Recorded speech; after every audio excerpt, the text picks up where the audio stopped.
Hello అండి, అందరికీ నమస్కారం. Welcome back to daily info Telugu YouTube channel.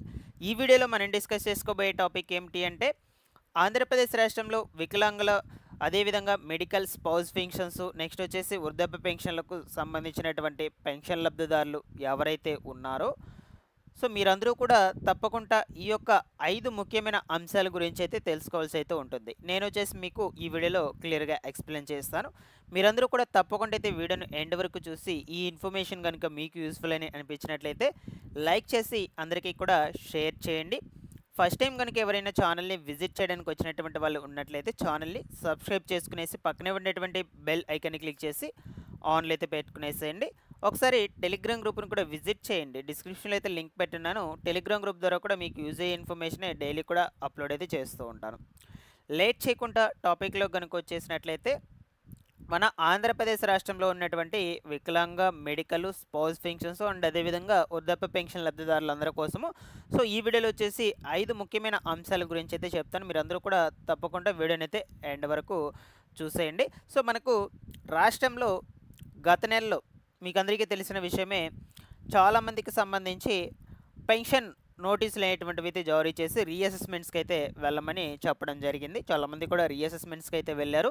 So దాని తర్వాత ఆ అసెస్మెంట్కి వెళ్ళిన తర్వాత వాళ్ళకి ఎంత వికలాంగతనం ఉందో దాన్ని బట్టి కొత్త సదరం సర్టిఫికెట్స్ కూడా జారీ చేయడం అయితే జరిగింది. సో ఇన్ కేస్ ఎవరికైనా ఈ యొక్క వికలాంగతనం 40% అనేటువంటిది తక్కువ ఉన్నట్లయితే వాళ్ళకి పెన్షన్స్ అనేటువంటి వాటిని రద్దు చేయడం కూడా నోటీసులు జారీ చేయడం జరిగింది.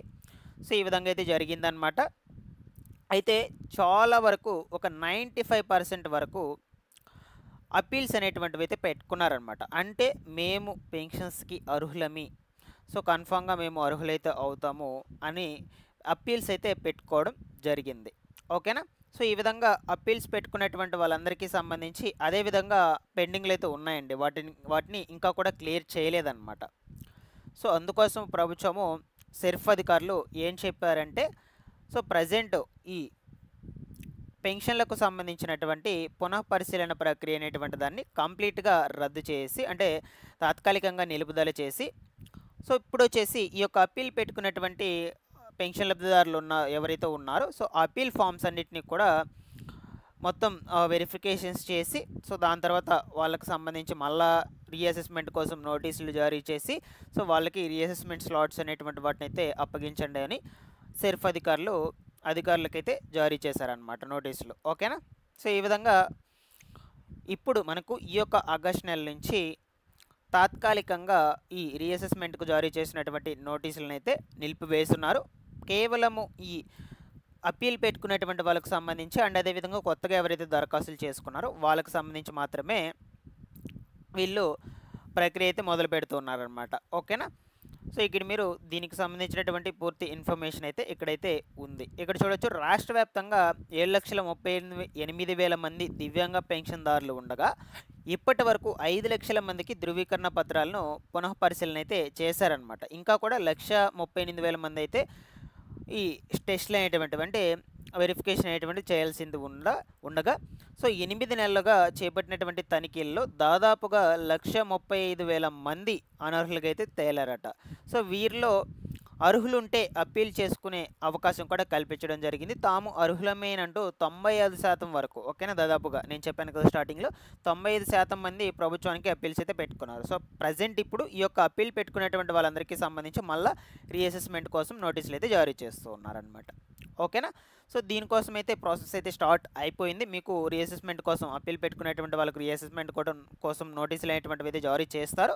సో మరలా మీకు బుక్ చేసినటువంటి స్లాట్ ప్రకారం అంటే ఆ టైంకి ఆ డేట్కి హాస్పిటల్ దగ్గరికి వెళ్ళి టెస్ట్లు అనేటువంటివి అయితే చేయించుకోండి. దాని తర్వాత మీకు మళ్ళీ కొత్త సదరం సర్టిఫికేట్ అయితే ఇస్తారు. ఆ సదరం సర్టిఫికేట్లో ఎంత పర్సంటేజ్ అయితే ఉంటుందో ఆ పర్సంటేజ్ని బట్టి మీకు ఏ పెన్షన్ ఇవ్వాలి అనేది అధికారులు డిసైడ్ చేస్తారనమాట. అప్పుడు వచ్చేది మీకు ఒరిజినల్ పెన్షన్. ఇన్ కేస్ మీకు మరలా కూడా 40% కంటే తక్కువ ఉన్నట్లయితే వికలాంగతనం, సో అప్పుడు మీకు కంప్లీట్గా పెన్షన్ అనేటువంటిది రద్దు చేసే నోటీసులు అయితే జారీ చేస్తారండి.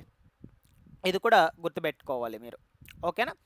సో ఈ విధంగా ఆగస్టు నెలలో పెన్షన్ రద్దయినటువంటి వాళ్ళకి సంబంధించి అప్పీల్ చేసుకున్నారు కదా, వాళ్ళందరికీ సంబంధించి ఇప్పుడు రీఅసెస్మెంట్ కొరకు నోటీసులు అనేటువంటివి అయితే జారీ చేస్తూ ఉన్నారు. ప్రతి ఒక్కరు కూడా కలెక్ట్ చేసుకొని అందరూ కూడా రీఅసెస్మెంట్కి అయితే వెళ్ళండి.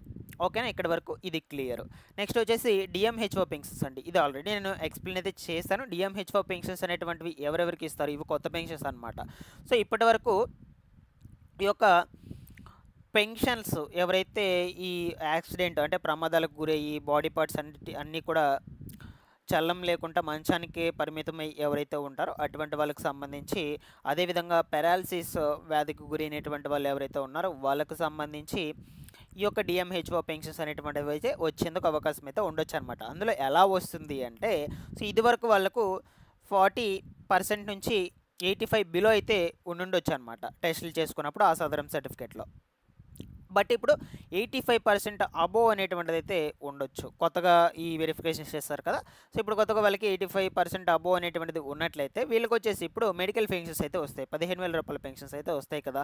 సో కాబట్టి వీళ్ళు మళ్ళీ కొత్తగా అప్లై చేసుకోవాల్సి అయితే ఉంటుంది. సో కాబట్టి వీళ్ళకి మాత్రం డిఎంహెచ్ఓ పెన్షన్స్కి సంబంధించి కొత్త దరఖాస్తులు అనేటువంటిది తీసుకుంటారు. బట్ ఇంకా కూడా ఆ ఆప్షన్ అనేటువంటిది అయితే తీసుకురాలేదు. ముందు రోజులైతే ఆప్షన్ అనేటువంటిది తీసుకొస్తారు. బట్ నేను ఛానల్ నుంచి అయితే ఇన్ఫామ్ అయితే చేస్తూ ఉంటాను ఎప్పటికప్పుడు. ఓకేనా.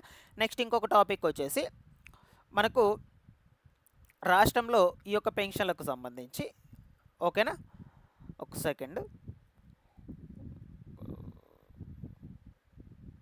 డెత్ పెన్షన్స్ అండి. డెత్ పెన్షన్స్ అంటే చనిపోయినటువంటి వాళ్ళ పెన్షన్స్ ఎలా రిమూవ్ చేస్తారు. ఫస్ట్ వచ్చేసి ఈ యొక్క పెన్షన్ యాప్ ద్వారా లేదా వెబ్ పోర్టల్లో మనకు పెన్షనర్ డెత్ కన్ఫర్మ్ అనేటువంటిది చేసిన తర్వాత ఎస్ఎస్ పెన్షన్ లాగిన్లోకి అయితే వెళ్తుందన్నమాట. ఆ తర్వాత వాళ్ళు అప్రూవల్ చేసిన తర్వాత తదుపరి నెల నుంచి పెన్షన్ అనేటువంటిది అయితే నిలిపివేయడం జరుగుతుంది. ఈ ప్రాసెస్ మొత్తం అయితే జరగాలండి. ఓకేనా. ఫర్ ఎగ్జాంపుల్గా ఈ మంత్లో అయితే చనిపోయారు, సో వాళ్ళకి సంబంధించి ప్రాసెస్ అనేటువంటిది కంప్లీట్గా అయిన తర్వాత నెక్స్ట్ మంత్ నుంచి పెన్షన్స్ అనేటువంటిది అయితే రద్దు చేస్తారనమాట, అంటే తొలగించేస్తారు. ఇక పెన్షన్స్ అనేటువంటిది అయితే ఇవ్వరు. నెక్స్ట్ వచ్చేసి పెన్షన్ రోల్ బ్యాక్ అండి. సో మ్యాక్సిమం చాలామంది కూడా 2-3 నెలల వరకు పెన్షన్స్ అనేటువంటిది తీసుకోకుండా అదేవిధంగా పెండింగ్లో అయితే పెట్టుకుంటారనమాట. సో ఈ విధంగా ఎవరైతే పెట్టుకుంటారో వారికి సంబంధించి రోల్ బ్యాక్ అనే ఆప్షన్ అయితే తీసుకొచ్చింది ప్రభుత్వం. సో ఈ రోల్ బ్యాక్ చేస్తే మీకు ఆ 3 నెలలకు కలిపి పెన్షన్ అనేటువంటి డబ్బులు ఒక్కసారిగా అయితే ఇస్తారు, ఎవరికైతే ఇవ్వలేదో ఎవరైతే తీసుకోలేదో వాళ్ళకి సంబంధించి. ఓకేనా. సో ఇక్కడ చూడొచ్చు, వరుసగా 3 నెలల పెన్షన్స్ తీసుకునేటువంటి వాళ్ళకి సంబంధించి ఈ యొక్క డబ్ల్యూఏ అండ్ డబ్ల్యూడబ్ల్యూడిఎస్ లాగిన్లో వెబ్ పోర్టల్లో రోల్ బ్యాక్ చేసే ఆప్షన్ అయితే ఇచ్చారు. గతంలో ఎంపీడీఓ అండ్ మున్సిపల్ కమిషనర్ వారి లాగిన్లో మాత్రమే ఉండేది.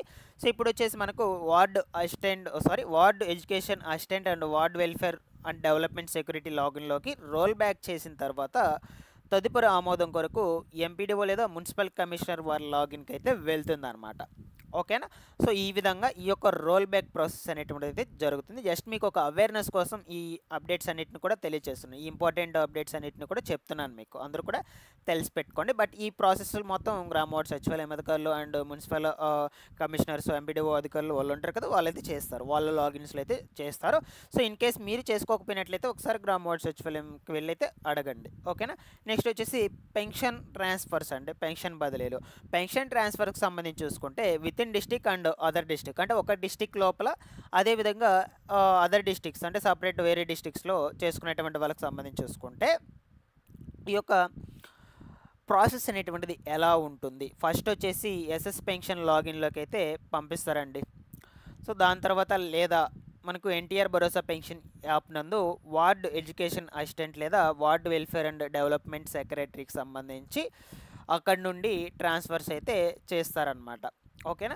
తదుపరి ఆమోదం కోసం ఎంపీడీఓ లేదా మున్సిపల్ కమిషనర్ వారి దగ్గరకు లేదా ఎస్ఎస్ పెన్షన్ లాగిన్కి అయితే వెళ్తుందన్నమాట.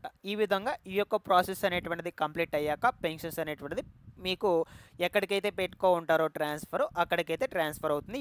ఆ తర్వాత మీరు ఆ క్లస్టర్కి వెళ్ళి పెన్షన్ అనేటువంటిది తీసుకోవచ్చు, అక్కడ మీకు నేమ్ అనేటువంటిది అయితే వచ్చేస్తుందండి. సో కాబట్టి ఈ వివరాల గురించి అయితే మీకు జస్ట్ అవేర్నెస్ కోసం అయితే ఎక్స్ప్లెయిన్ చేశాను. ఇంపార్టెంట్ అప్డేట్సే, అందరూ కూడా తెలిసి పెట్టుకోండి. బట్ ఫస్ట్ స్టార్టింగ్లో చెప్పాను కదా, వాటి గురించి కూడా ఒకసారి గమనించండి. మీకు ఇందులో ఎటువంటి డౌట్స్ ఉన్నా సరే కమెంట్ సెక్షన్లో అడగండి, నేను వెంటనే రెస్పాండ్ అయితే అవుతాను. Thanks for watching this one.